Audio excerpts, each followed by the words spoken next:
Today we're going to be talking about Punnett squares, and our focus question is, how can I predict what traits will be passed from one generation to another? So just a quick review of some terms that you've seen before. Homozygous means two of the same allele. Heterozygous is two different alleles. Dominant is always exhibited when present. So if a dominant allele is present, then that is what will be shown phenotypically or as a physical trait. And recessive is only exhibited when homozygous recessive is the only thing that's there. So both alleles are recessive, and then it will show phenotypically or physically as the recessive trait. So what are Punnett squares? It's just a diagram that we use to predict the outcome of a cross of a particular type of breeding experiment. And so when you cross flowers or organisms, you get this cross right here, and it predicts this outcome of what the phenotypes and the genotypes will look like for those organisms.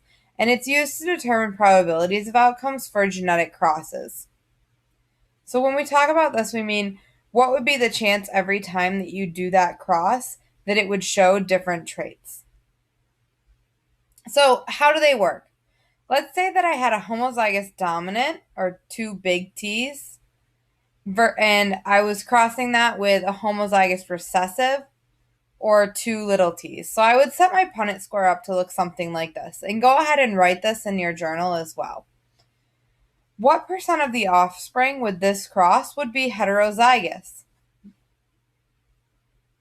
Well, if I were to fill in, I would pull down the big T and then across the little t. And I would do the same for each box until all of them were filled in. So based on what we know about homozygous and heterozygous, what percent of the offspring in this would be heterozygous? 100%. 100% of them contain two different alleles, the dominant and the recessive.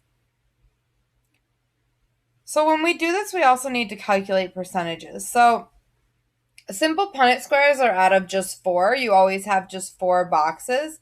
And we can use part over whole to solve this. So let's practice. Let's say that we had just one of the 4. What would be the percentage? 25%.